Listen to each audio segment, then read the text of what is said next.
Good morning, শুভ সকাল বন্ধুরা। Welcome to my channel দেবী শ্রাবন্তী। আশা করি তোমরা সকলেই খুব ভালো আছো, সুস্থ আছো, আমরাও ভালো আছি। এখন থেকে আমার ব্লগটা শুরু করছি। আশা করছি তোমাদের এই ব্লগটা ভালো লাগবে। আজকে আমি সকালবেলা উঠে ঘর পোছা কমপ্লিট হয়ে গেছে, ঘরের সমস্ত কাজ হয়ে গেছে। বাইরের ওয়েদারটা এতটাই খারাপ ছিল আজকে, মানে মেঘলা মতো ছিল, তার মধ্যে কলে মানে জলই আসেনি, সরু সরু জল পড়ছিল। সেই জলেতেই কিন্তু আমি সমস্ত ঘরের যে ড্রামগুলো আছে সেগুলো ভরে নিয়েছি। আর কর্তমশাই তো বেরিয়ে গেছে কর্মক্ষেত্রে, সে আস্তে আস্তে 6টা বাজবে, সে বলে গেছে 5টা, তা 1 ঘন্টা আমি লেটই ধরছি। সে তো আজকে খাবে না দুপুরবেলা। আর আজকে যেহেতু সানডে আছে, সানডের জন্য কিন্তু আমার মেয়েও কিন্তু আমার কাছে খায় না, তার ঠাকুমার ঘরে খায়, মানে তার মামার ঘরে, আমার কাকি শাশুড়ি। অনেক কথা বলে দিলাম।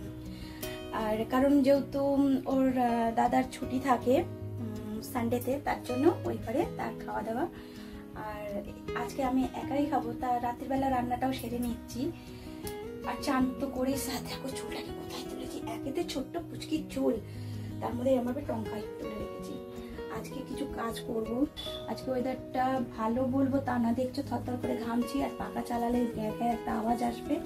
তার মধ্যে এই ফ্যানটাকেও আমার চালাতে হবে রান্না করার সময়, এখানে রাখি আবার জানলার মধ্যে ঝুলিয়ে দিই। কারণ আমার ঘরে দেখছো হাইটটা খুবই শর্ট, যে ওখানে লাগাবো তার পরিস্থিতি নেই, ওখানে যে লাগাবো, তাই জানলার মধ্যে ঝুলিয়ে রান্না হয়ে গেলে আবার এখানে রাখি। এদিকে দেখো প্রেশার কুকারে দেখো সিটি দিইনি, সিটি দিইনি বলছি, সিটিটা লাগাইনি।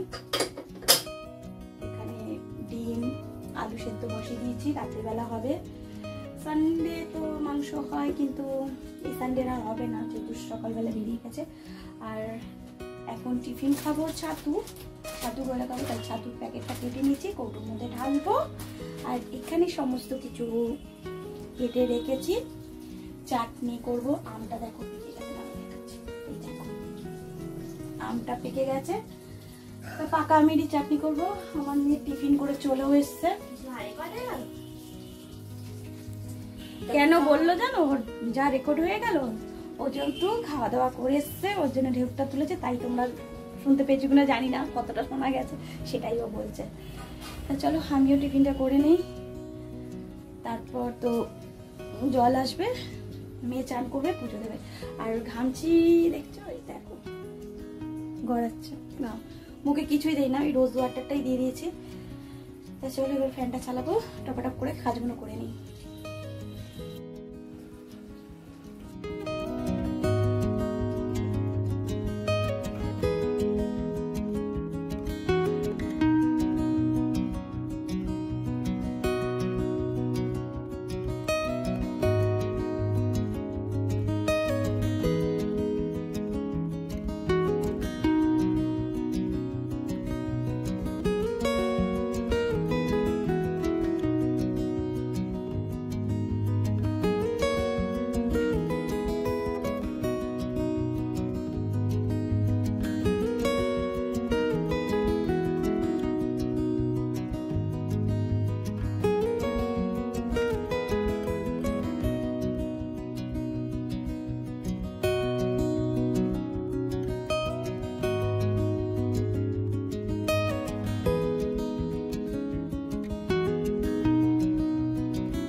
আজকে তো কি রান্না করেছি তোমাদেরকে প্রথমেই বললাম। এই দেখো গরম ভাত রয়েছে এখানে, দুবেলার মতো করেছি, তাও আবার থেকে যাবে। আর এখানে দেখো লাল টকটকে ডিমের আর আলু দিয়ে ঝোল করেছে।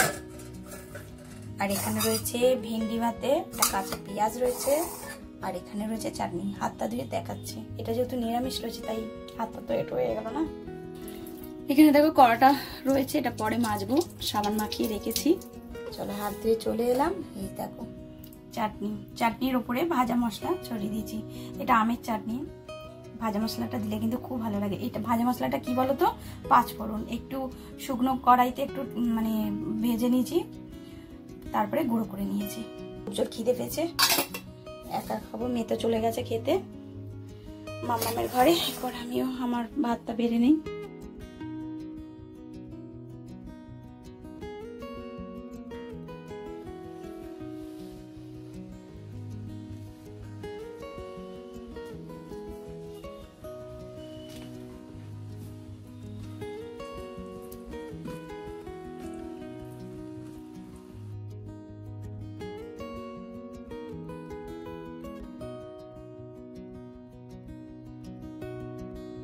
দেওয়া কমপ্লিট, বাসন মাজাও কমপ্লিট, বাসন মেজে নিয়েছি। জানোই খাওয়া দাওয়ার পর আজকে তো আর একটা থালা ছিল। রান্নাঘর তো জানলা দিয়ে দিচ্ছি, পরিষ্কার হয়ে গেছে। রাতে রান্নাটাও সেরে রেখেছি। এবারে চলো ওপরের দিকে যাওয়া যাক, একটু ঘুমবো। তার আগে আমার যে পশুগুলো রয়েছে মানে মাছগুলো, ওদেরকে একটু দিতে হবে খাবার।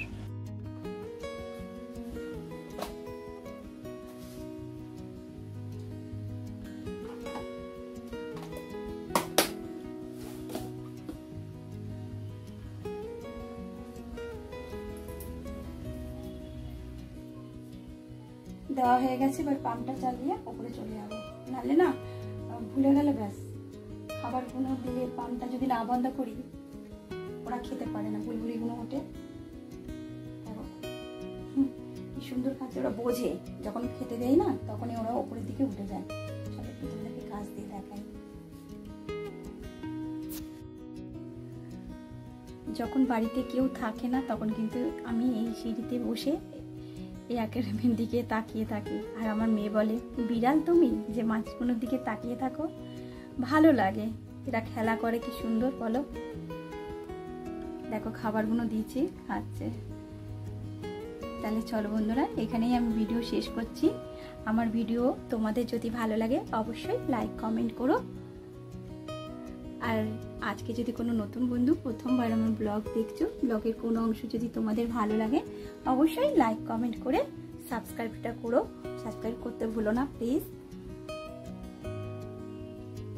তোমরা পাশে থাকলে আমি অনেকটা এগিয়ে যেতে পারবো। দেখো কি ভালো লাগছে। আর এই অ্যাকুয়ারিয়াম কিন্তু পরিষ্কার করে আমার কর্তামশাই। আরও সাজানোর ইচ্ছে আছে, ভেতরে আরও কিছু দেওয়ার ইচ্ছে আছে। চলো টাটা।